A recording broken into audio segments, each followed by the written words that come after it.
தென்காசி அருகே மருந்து சாப்பிட்ட உள்ளூர் வைத்தியர் உட்பட 3 பேர் உயிரிழந்திருக்கின்றனர். இதன் விவரங்களை நமது செய்தியாளர் சுந்தர மகேஷிடம் கேட்கலாம். சுந்தர மகேஷ், என்ன நோய்க்காக அவங்க மருந்து சாப்பிட்டாங்க? உயிரிழந்தவங்களோட விவரங்கள் தெரிய வந்திருக்கா? அதாவது சார், தம்பி தமிழரசன், இந்த பகுதியில் வந்து மலையாந்தருன்னு ஒரு பகுதியில் முத்துப்பாண்டின்றவர் வந்து கொஞ்ச நாளாக வந்து இது நடத்திட்டு வந்துருக்காரு. ஒரு நாட்டு மருந்து கொடுத்து வைத்தியசாலை நடத்திட்டு வந்துருக்காரு. இந்த சூழ்நிலையில் வந்து முத்துப்பாண்டின்றவர்கிட்ட மருந்து சாப்பிட்றதுக்காக நான் 3-4 பேர் வந்து சுகருக்காக மருந்து சாப்பிட்ருக்காங்க, நீரழிவு நோய்க்காக. இதில் வந்து பார்த்தீங்கன்னா அவர் பேர் வந்து பாலசுப்ரமணியன், இருளாண்டி, இன்னொருத்தர் பேர் வந்து நான் சவுந்தரநாதன் அப்படின்னு ஒரு 3 பேர் வந்து அழகப்பபுரத்தை சேர்ந்தவங்க. எல்லாருமே உறவினர்கள் தான்.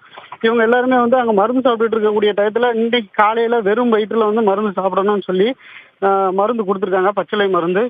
இதில் வந்து இப்போ வந்து 3 பேர் வந்து உயிரிழந்ததாக வந்து கூறப்பட்டிருக்கு. ஒரு ஆள் வந்து ஐசியூவில், அதாவது இன்டென்சிவ் கேர் யூனிட்டில் வந்து அட்மிட் பண்ணப்பட்டிருக்காங்க.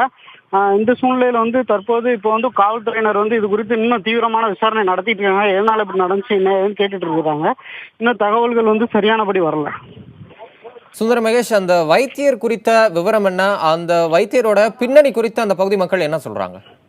அதாவது இந்த வைத்தியர் இந்த பகுதியில் சுமார் 20 வருஷம் 2 வருஷமா வந்து இங்கே வந்து மருந்து கொடுத்துட்டு இருக்காராம். அதாவது பல்வேறு வியாதிகளுக்கு வந்து இந்த பகுதியில் இவர் வந்து நாட்டு வைத்தியம் பண்ணி கொடுத்துட்டு இருந்திருக்காரு. இப்போ உயிரிழந்ததில் வந்து முத்துப்பாண்டியன் சேர்ந்தவர், அவரும் வந்து நீரழிவு நோயினால் பாதிக்கப்பட்டிருந்திருக்காரு. இந்த சூழ்நிலையில் அவரும் இந்த மருந்து குடித்ததுனால வந்து அவரும் உயிரிழப்பு ஏற்பட்டிருக்கு அப்படின்றது தான் இந்த பகுதி மக்களோட தகவலாக இருக்கு. தம்பி தமிழரசன். சுந்தர மகேஷ், அவர்கிட்ட மருந்து வாங்கி சாப்பிட்டவங்களுக்கு இது மாதிரியான நிலை இதுக்கு முன்னாடி ஏற்பட்டிருக்கா, இல்ல இப்ப மட்டும்தான் இந்த மாதிரியான நிலைமை ஏற்பட்டிருக்கா? இதற்கு முன்பாக இந்த மாதிரி ஒரு நிலைமை ஏற்பட்டதா இதுவரைக்கும் யாரும் தகவல் தெரிவிக்கல. இதுவரைக்கும் வந்து குணமாயிருக்கு அப்படின்ற ஒரு தகவலால தான் எல்லாரும் இன்னைக்கு வந்து இந்த மருந்தை வந்து சாப்பிட்ருக்காங்க. அதான் அழகப்பபுரத்தில் அவங்க பகுதியிலே போய் இந்த மருந்தை கொடுத்துருக்காங்க. இதில் வந்து தற்போது இப்போ 3 பேர் வந்து உயிரிழந்திருக்காங்க. தம்பி தமிழரசன். சுந்தர மகேஷ், இந்த உயிரிழப்பு, இந்த சம்பவம் குறித்து அங்க காவல்துறையினர் என்ன சொல்றாங்க? இதுவரைக்கும் விசாரணை நிலவரம் எப்படி இருக்கு? காவல்துறையினர் இன்னும் விசாரணையில தான் இருக்காங்க. அதாவது இந்த மருந்து குடிச்சு இப்போ ஒரே ஊரை சேர்ந்த மொத்தம் 4 பேர் வந்து இப்போ உயிரிழந்திருக்காங்க. ஒருத்தர் வந்து விஷம் அருந்தி உயிரிழந்தாலும் இப்போ ஒரு தகவல் வருது. அதனால வந்து தீவிர விசாரணையில வந்து இப்போ போலீசார் ஈடுபட்டு இருக்காங்க. இன்னும் முழு தகவல்கள் வந்து எப்படியும் ஒரு அரை மணி நேரத்தில் கிடைக்கும்னு சொல்லியிருக்காங்க. தம்பி தமிழரசு. சுந்தர மகேஷ், அங்க இருக்கக்கூடிய மற்ற மருத்துவர்கள் இந்த முறையை பத்தி என்ன சொல்றாங்க? பச்சிலை சாப்பிட்டு அந்த 3 பேர் உயிரிழந்திருக்கிறதா நீங்க குறிப்பிட்டீங்க. இந்த பச்சிலை சாப்பிட்றதுனாலதான் இந்த உயிரிழப்பு ஏற்பட்டிருக்கிறதா? இது தொடர்பாக அங்க இருக்கக்கூடிய மருத்துவர்கள் ஏதாவது சொல்றாங்களா? இதுவரைக்கும் மருத்துவர்கள் வந்து அவங்க கொண்டு வந்து அந்த அவங்களுக்கு சிகிச்சை அளிப்பதிலே மும்முரமா இருக்கிறதுனால இது குறித்து வந்து எந்த ஒரு தகவலும் இது வரைக்கும் கூறல. மேலும் வந்து இவங்க வெறும் வயிற்றுல இந்த மருந்து உட்கொண்டதுனால இந்த மாதிரி ஒரு விபரீதம் ஏற்பட்டிருக்கலாம்ன்ற ஒரு சந்தேகமும் அங்க இருக்கு. தமிழரசன். சுந்தர மகேஷ், அந்த பகுதியில நாட்டு மருத்துவர்கள் யாராவது இருக்கிறாங்களா? இது வந்து உண்மையான மருத்துவ முறைதானா நீரிழிவு நோய்க்கு? அதை பத்தி ஏதாவது சொல்றாங்களா? தற்போதைய நிலவரப்படி வந்து இந்த மருந்து வந்து ஒரு 10 நாட்களா இவங்களே தொடர்ந்து சாப்பிட்டுட்டு வந்ததா வந்து சொல்லியிருக்கிறாங்க. அதனால வந்து இந்த மருத்துவ முறையில வந்து சில பேருக்கு குணமானதாகவும் கூறியிருக்கிறாங்க. அதனாலதான் தொடர்ந்து இந்த மருத்துவத்தை வந்து காமிச்சா நமக்கு வந்து சரியாகும் அப்படின்ற ஒரு சூழ்நிலையில தான் இந்த மக்கள்லாம் அங்க போய் காட்டியிருக்கிறதாவும் சொல்றாங்க. தம்பி தமிழரசன். இந்த 3 பேர் உயிரிழந்தவங்களோட உறவினர்கள் இந்த நிகழ்வு குறித்து என்ன சொல்றாங்க சுந்தர மகேஷ்? உறவினர்கள் வந்து எல்லாருமே உயிரிழந்த எல்லாருமே வந்து ஒவ்வொருத்தரும் வந்து ஒவ்வொரு சொந்த பந்தங்களா தான் இருக்கிறாங்க. அதனால வந்து இதை வந்து தாங்க முடியாத சோகத்துல அந்த ஊரே வந்து இங்க வந்து குழுமி இருக்கு. தென்காசி அரசு மருத்துவமனையில தான் எல்லாருமே இருக்கிறாங்க. தம்பி தமிழரசன். சுந்தர மகேஷ், பிரேத பரிசோதனை எதுவும் இருக்குதா? அது தொடர்பான தகவல்கள் ஏதாவது மருத்துவமனை நிர்வாகம் தரப்புல சொல்லியிருக்காங்களா? பிரேத பரிசோதனை குறித்து இதுவரைக்கும் எந்த தகவலும் வெளிப்படவில்லை. அதாவது இன்னும் மருத்துவ அதிகாரிகள் வந்து இன்னும் முழுமையான சோதனைக்கு பின்பு தான் பிரேத பரிசோதனை வந்து நடத்தப்படும் சொல்லியிருக்காங்க. மேலும் வந்து போலீசார் வந்து தற்போது விசாரணையில் ஈடுபட்டு இருக்காங்க. ஏன்னா ஒரே ஊர்ல சேர்ந்த ஒரு 4 பேர் வந்து இப்போ இறந்துருக்கிறதுனால வேற முறையில் இறந்துருக்காங்களா இல்லை இந்த மருந்து சாப்பிட்டதுனால தான் உயிரிழப்பு நிகழ்ந்திருக்காங்கிற குறித்து வந்து விசாரணை நடத்திட்டு இருக்காங்க. ஏன்னா மருந்து குடிச்ச 4 பேரும் ஒரே மாதிரி இடத்துல இருந்து குடிச்சா சொல்லப்படுது. அதனால வந்து தனித்தனியா யாரும் வந்து யார்கிட்டையும் போய் கேட்டு இந்த விஷயத்தை வந்து முழுசா தீர்மானிக்கக்கூடிய அந்த வைத்தியரும் இப்போ உயிரோட இல்லாத காரணத்தினால யார் யார் இந்த மருந்து சாப்பிட்டு இறந்துருக்காங்கிற தகவலை வந்து கேட்டுட்டு இருக்காங்க. விசாரணையில இருக்குது இப்போதைக்கு. சுந்தர் மகேஷ், இதற்கு முன்னாடி நெல்லை பகுதியில் இது மாதிரியான மாற்று மருந்து உட்கொண்டு உயிரிழப்பு சம்பவம் ஏதாவது நடந்திருக்கா? அதை நினைவு கூற முடியுமா? இதற்கு முன்பு இதே போல் அதிகமான உயிரிழப்புகள் ஒரே நேரத்தில் நிகழ்ந்ததா இது வரைக்கும் எந்த ஒரு இது இல்லை. ஆனால் இதற்கு முன்பாக உபாதைகள் அதாவது மாற்று மருந்து உட்கொள்வதனால உபாதைகள் ஏற்பட்டு தான் நிறைய பேர் பல்வேறு நோய்களுக்கு உட்பட்டதாக தான் இதுக்கு முன்பாக இருக்குது தமிழர். சுந்தர மகேஷ், இந்த மாதிரி மாற்று மருந்து சாப்பிட்டு, அதாவது முறைகேடான மருத்துவம் பார்த்து பல பேர் உயிரிழக்கும் சம்பவங்கள் தொடர்ந்து நடைபெற்று வரக்கூடிய செய்திகளையும் நம்ம பார்த்துக்கிட்டே வரோம். இது மாற்று மருந்தா இல்லது வேற விதமான உயிரிழப்பாங்கிறது போலீஸ் விசாரணையில் இருக்கிறதுனால நம்ம அது குறித்து பேச வேண்டியது இல்லைன்னு நினைக்கிறேன். இந்த உயிரிழப்பு தொடர்பாக அங்க இருக்கக்கூடிய பகுதி மக்கள் மாற்று மருத்துவம் இல்ல இந்த போலி மருத்துவர்கள் குறித்து என்ன சொல்றாங்க? அதாவது இன்னும் இந்த மக்கள் முழுமையா நாட்டு மருத்துவத்தை நம்பி இருக்கிறாங்க. மேலும் நாட்டு மருந்தால இந்த வியாதியை முழுமையா குணமடைய செய்ய முடியும்னு ஒரு நம்பிக்கையில இந்த மருந்தை உட்கொண்டதா தெரியுது.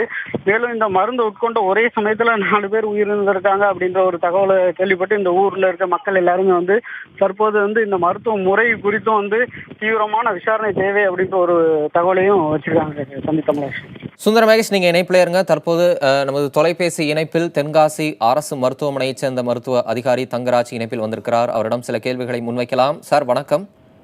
வணக்கம் சார். சார், இப்போ அங்கே தென்காசியில் மருந்து சாப்பிட்டவங்க, அதாவது உள்ளூர் வைத்தியம் முறையில் மருந்து சாப்பிட்ட 3 பேர் உயிரிழந்திருக்கிறாங்க. அவங்களுடைய உயிரிழப்புக்கான காரணம் என்ன சார்?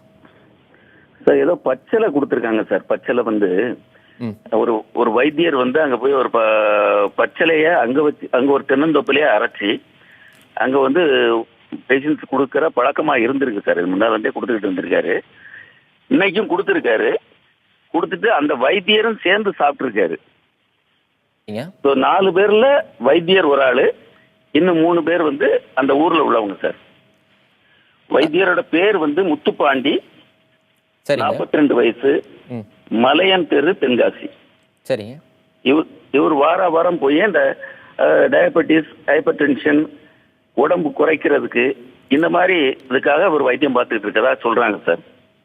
சரிங்க. மற்ற 3 பேர் ஒருத்தர் இருளாண்டி 42 வயசு, இன்னொருத்தர் பாலசுப்ரமணியன் 34 வயசு. இந்த 2 பேரும் ரிவைவ் பண்ண முடியல சார். இறந்துட்டாங்க. That is declared. இன்னொருத்தர் சாமிநாதன் 45 வயசு. இவர் இப்ப வெண்டிலேட்டர்ல இருக்காரு சார்.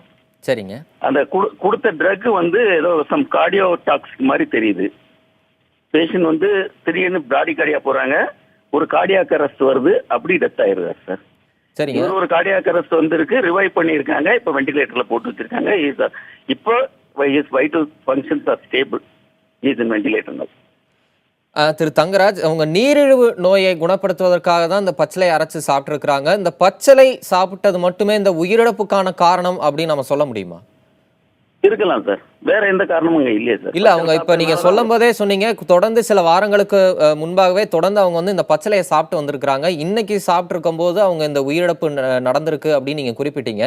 இதற்கு முன்னாடியும் அவங்க இந்த நீரிழிவு நோய்க்கான பச்சிலை மருந்தை சாப்பிட்டு இருக்கிறாங்க. இன்னைக்கு சாப்பிட்டு இந்த உயிரிழப்பு ஏற்பட்டிருக்கு அப்படிங்கும் போது நாம வெறும் பச்சிலை மட்டுமே காரணமா எடுத்துக்க முடியுமா?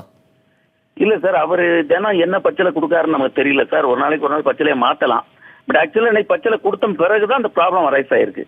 So maybe due to the பச்சிலை. இதற்கு முன்பாக இது போன்ற ஒரு உயிரிழப்புகள் அந்த தென்காசி பகுதியில் ஏற்பட்டிருக்கா திரு தங்கராஜ்? இல்ல சார். இதுவரை ஒன்றும் எங்க தகவலுக்கு ஒன்றும் இல்லை சார். இப்ப தீவிர சிகிச்சை பிரிவில் இருக்கக்கூடிய அந்த ஒருவருக்கு என்ன விதமான சிகிச்சை அளிக்கப்பட்டு வருது? அவர் அபாய கட்டத்தை தாண்டிட்டாரா திரு தங்கராஜ்? இல்ல சார், அவர் இப்ப அன்கான்சியஸா இருக்காரு. ஒரு தடவை கார்டியாக் அரெஸ்ட் ரிவைவ் பண்ணிட்டோம். அவர் இஸ் ஆன் வெண்டிலேட்டர். கார்டியோஜெனிக் ஷாக்கை இது பண்றதுக்கு மருந்து கொடுத்துக்கிட்டு இருக்கோம் சார். இப்போ அவருடைய வைட்டல் சைன்ஸ் ஸ்டேபிளா தான் இருக்கு. திரு தங்கராஜ், ஒரு மருத்துவ அதிகாரியா உங்களுடைய ஒரு ஆலோசனையும் அறிவுரையும் எதிர்பார்க்கிறேன். இந்த மாதிரியான மாற்று மருத்துவத்தில் ஈடுபடக்கூடியவங்க என்ன மாதிரியான வழிமுறைகளை கையாளணும் அப்படின்னு நீங்க சொல்ல முடியுமா? இல்ல சார், மாற்று மருத்துவத்துல குவாலிஃபைடு டாக்டர்ஸ் மட்டும்தான் சார் கொடுக்க முடியும். இந்த மாதிரி இவங்க கொடுக்கறத நம்ம கண்ட்ரோல் பண்ண முடியலையே சார். எப்ப கொடுக்காங்க என்ன ஏதுன்னு எங்களுக்கும் தெரியறது இல்லை. அடுத்து இவங்க என்ன பச்சளை கொடுக்காங்க நாங்களும் ஒன்றும் பண்ண முடியல சார். ஃபார் எக்ஸாம்பிள் இப்போ அந்த இந்த மஞ்சக்காமலை நோய்க்கு இந்த காரையாறுல மருந்து கொடுத்துட்டு இருக்காங்க சார். நானே போய் விசாரிச்சேன். பட் அவங்க என்ன பச்சளை கொடுத்தாங்கிறத வந்து ரிவீல் பண்ண மாட்டேங்காங்க, எங்கிட்டே சொல்ல மாட்டேங்காங்க. திரு தங்கராஜ் தொடர்ந்து பேசுங்க சார். தொடர்ந்து சொல்லுங்க திரு தங்கராஜ். அதனால தான் சார், அதை இவங்க என்ன மருந்து கொடுக்குறாங்கன்னு தெரியல. இப்போ இந்த பச்சளையை நான் அவங்ககிட்ட இருந்து கொஞ்சம் வாங்கி வச்சிருக்கேன் சார். சேம் ட்ரக் சாம்பிள் அனுப்புறதுக்கு ரெடி பண்ணிட்டு இருக்கேன் சார். இல்ல, என்னுடைய கேள்வி என்னன்னா, இதை எப்படி நம்ம வரைமுறைப்படுத்துறது, அவங்களுக்கு உண்டான விழிப்புணர்வை எப்படி நம்ம கொடுக்கலாம் அப்படின்னு ஒரு மருத்துவ அதிகாரியா உங்களுடைய ஆலோசனை கேட்கிறேன். இல்ல, மக்களுக்கு நம்ம வந்து விழிப்புணர்வு கொடுத்துக்கிட்டு இருக்கோம் சார். இந்த மாதிரி அன்குவாலிஃபைடு பர்சன்ஸ் இவங்ககிட்ட எல்லாம் மருந்து சாப்பிடக்கூடாதுங்கிறத வந்து நம்ம ஏற்கனவே சொல்லிக்கிட்டு இருக்கோம் சார். எல்லா இடத்துலயுமே சொல்லிக்கிட்டு இருக்கோம். திரு தங்கராஜ் சொல்லுங்க சார். தொடர்ந்து பேசுங்க, சொல்லுங்க. அரசு தரப்புல வந்து இந்த மாதிரி ஆட்கள் வந்து பண்ணக்கூடாது அப்படிங்கறத வந்து சொல்லிட்டு இருக்கோம் சார். இன்னொன்னு, இந்த குவாக்ஸை வந்து எராடிகேட் பண்றதுக்கு டிஸ்ட்ரிக்ட் லெவல்ல மதிப்பிற்குரிய மாவட்ட ஆட்சித்தலைவர் தலைமையில ஒரு டீம் ஃபார்ம் பண்ணி அந்த வேலையும் பண்ணிட்டு இருக்கோம் சார். அவங்களெல்லாம் அரெஸ்ட் பண்ணிட்டு இருக்கோம் சார். திரு தங்கராஜ், தொலைபேசி வாயிலாக வந்து உங்களுடைய விளக்கங்களையும் தகவல்களையும் அளித்தமைக்கு நன்றி. தொடர்ந்து நமது செய்தியாளர் சுந்தர் மகேஷிடம் கேட்கலாம். சுந்தர் மகேஷ், இப்போ மருந்து சாப்பிட்டு 3 பேர் உயிரிழந்திருக்கிறாங்க. இதற்கு என்ன காரணம்? அவருடைய விவரங்களை மீண்டும் ஒரு முறை பதிவு செய்யுங்க. அதாவது தம்பி தமிழரசன், முத்துப்பாண்டின்ற ஒரு வைத்தியர் வந்து தொடர்ந்து இந்த பகுதியில மலையாந்தூர் பகுதியில வந்து சிகிச்சை கொடுத்துட்டு இருந்திருக்காரு. நாட்டு வைத்தியத்தின் மூலமாக சில கஷாயங்கள், சில மூலிகைகள் மூலமா வந்து வைத்தியம் பல நோய்களுக்கு வந்து கொடுத்துட்டு இருந்திருக்காரு. இதுல வந்து சில தொடர்ந்து வந்து சிகிச்சை பெற்றுட்டு இருந்திருக்காங்க ஒரு 2 வருஷமா. தற்போது வந்து ஒரு 10 நாட்களா வந்து உறவினர்களான சுவாமிநாதன், பாலசுப்ரமணியன், இருளாண்டி உள்ளிட்டோர் வந்து இந்த பகுதியில மருந்து சாப்பிட்டுருக்காங்க. இவர்கிட்ட வந்து மருந்து சாப்பிட்டுருக்காங்க. அதுவும் இல்லாம அழகப்புறத்துக்கே இவங்களோட இருப்பிடத்துக்கே நேரா போய் அங்க உள்ள ஒரு தோப்புல இவரே வந்து மூலிகைகள். சுந்தர மகேஷ், நீங்க இணைப்பிலே இருங்க. தற்போது நமது தொலைபேசி இணைப்பில் அரசு மருத்துவர் சங்கத்தைச் சேர்ந்த திரு செந்தில்குமார் இணைந்திருக்கிறார். அவரிடம் சில கேள்விகளை முன்வைக்கலாம். சார் வணக்கம். வணக்கம் சார். இப்போ தென்காசியில் வந்து நாட்டு மருத்துவர் ஒருத்தர் மருந்து சாப்பிட்டு நீரிழிவு நோய்க்காக பச்சளை மருந்து சாப்பிட்டு இப்போ 3 பேர் உயிரிழந்திருக்காங்க. ஒருவர் வந்து மருத்துவமனையில் தீவிர சிகிச்சை பிரிவில் அனுமதிக்கப்பட்டிருக்கிறாங்க. இப்போ இது நாட்டு மருந்து சாப்பிட்டு தான் இது போன்ற உயிரிழப்பு ஏற்பட்டிருக்கு அப்படின்ற ஒரு கருத்து இப்போ முன்வைக்கப்படுது. ஒரு அரசு மருத்துவர் சங்கத்தை சேர்ந்தவரா உங்கள்கிட்ட சில கேள்விகளை முன்வைக்கிறேன். அதாவது இந்த நாட்டு மருத்துவம் அல்லது இந்த மாற்று மருத்துவம் அப்படிங்கிறது வந்து தற்போது ஒரு அதன் மீது தவறான பார்வை முன்வைக்கப்படுகிறதா? அதன் மீதான ஒரு தொடர் கண்காணிப்பு, அதை வரைமுறைப்படுத்துவதற்கு என்னெல்லாம் தேவை அப்படின்னு நீங்க நினைக்கிறீங்க? அதாவது சார், இந்த நாட்டு வைத்தியம்ன்றது ஒரு அன்ரெகுலேட்டட் செக்டர். அதுல வந்து எந்தவித ரூலும் எந்தவித ஸ்டாண்டர்ட்ஸும் எதுவும் மானிட்டரிங் இது எக்ஸப்ட் கவர்மெண்டோடைய ஹெல்த் டிபார்ட்மெண்ட் தான் மானிட்டர் பண்ணிட்டு இருக்காங்க. இது வந்து ஆல்மோஸ்ட் குவாக்கரி தான். இந்த மாதிரி இப்ப நீங்க இந்த இன்சிடென்ட்ஸை பொறுத்த வரைக்கும் குவாக்கரி, அதாவது படிக்காத டாக்டர்கள் போலி டாக்டர்கள் சொல்ற மாதிரி தான் இப்ப இந்த இன்சிடென்ட்ஸ் இருக்குது. இதுல பொதுமக்கள் என்னன்னா, இந்த சம்பந்தப்பட்ட நபர் வந்து போலி டாக்டர்ன்றது கிட்டத்தட்ட எல்லாருக்குமே தெரிஞ்சுதான் இருக்கும். தெரிஞ்சிருந்தாலும் ஒண்ணு ஈஸியா பக்கத்திலே இருக்காருன்றதுக்காகவோ இல்லாட்டி சீப்பரா ட்ரீட்மெண்ட் கிடைக்குதுன்றதுக்காகவோ இந்த மாதிரி முயற்சிகள் எடுக்கிறாங்க. அது வந்து ஒரு தவறான ஒரு அறியாமையினால வந்தது. அது மாதிரி இருக்கக்கூடாது. அதாவது இப்ப சீப்பரா இருக்கிறதுன்றதுக்கோ இல்ல பக்கத்துல இருக்காங்கன்றதுக்காகவோ விவரமே தெரியாத உடல் நலம் சம்பந்தப்பட்ட ஒரு வைத்தியத்தை நம்ம எடுக்கிறது தவறு. இதை அரசாங்கம், டிவி போன்ற இதுல எல்லாம் வந்து ஒரு அவேர்னஸ் கிரியேட் பண்ணாலும் இன்னும் பப்ளிக் அந்த அவேர்னஸ் இல்லாம இருக்குது. சில பேர் குறிப்பாக இந்த அலோபதிக் மருந்துகளை தவிர்த்து இந்த பச்சிலை மருந்துகள், சித்தா மருந்துகள் அந்த மாதிரி அதுக்காக ஒரு ஆசைப்பட்டு செய்யறவங்களும் இருக்காங்க. அப்பயாவது அவங்க qualified Siddha practitioners, homeo practitioners தான் போகணும். அப்படி இல்லாம இந்த மாதிரி நாட்டு மருந்துக்காரங்க கிட்ட எந்தவித சயின்டிபிக் பேசிஸும் இல்லாம எந்தவித படிப்பறிவும் இல்லாம பண்றவங்க கிட்ட போறது ஒரு பெரும் ஆபத்து வரும். பொதுவா உயிர் சேதம்ன்றது ரொம்ப குறைந்த அளவுல தான் வருது. காம்ப்ளிகேஷன்ஸ் தான் நிறைய வந்திருக்கு இன்ஸ்டன்சஸ். இது ஒரு பரிதாபத்துக்குரிய ஒரு சிச்சுவேஷன். இதை கண்டிப்பா அரசாங்கம், ஹெல்த் டிபார்ட்மெண்ட் அவங்க சம்பந்தப்பட்ட இப்ப டிரைவ் பண்ணிட்டு இருக்காங்க. திருவண்ணாமலை, வெள்ளூர் போன்ற இடத்துலலாம் அந்த குவாக்ஸ் அகைன்ஸ்டா டிரைவ் பண்றாங்க. திருநெல்வேலி, மிச்ச தமிழ்நாடு முழுக்கும் அந்த டிரைவ் பண்ணணும் அப்படின்றதான் இதுக்கு வந்து ஒரு வழியா இருக்க முடியும். கண்டிப்பா திரு செந்தில்குமார், உங்களுடைய விளக்கங்களை எங்களால் புரிஞ்சுக்க முடியுது. நாட்டு மருத்துவம், சித்த மருத்துவம் மூலமா பல்வேறு நோய்கள் குணமடைந்திருந்தாலும் தற்போது இது போன்ற உயிரிழப்பு கண்டிப்பா வருத்தத்திற்குரிய ஒரு விஷயம். அந்த வைத்தியரோட பின்னணி குறித்து இன்னும் நமக்கு தெளிவா தெரியாததுனால அது குறித்த நம்ம உறுதியான முடிவை கண்டிப்பா சொல்ல முடியாது. உங்களுடைய ஆலோசனைகளையும் வரைமுறைப்படுத்துவதற்கான என்னென்ன வழிமுறைகளை கையாளலாம் அப்படின்னு நீங்க தகவல்கள் வழங்கியிருக்கீங்க. அதுக்கு உங்களுக்கு மிக்க நன்றி.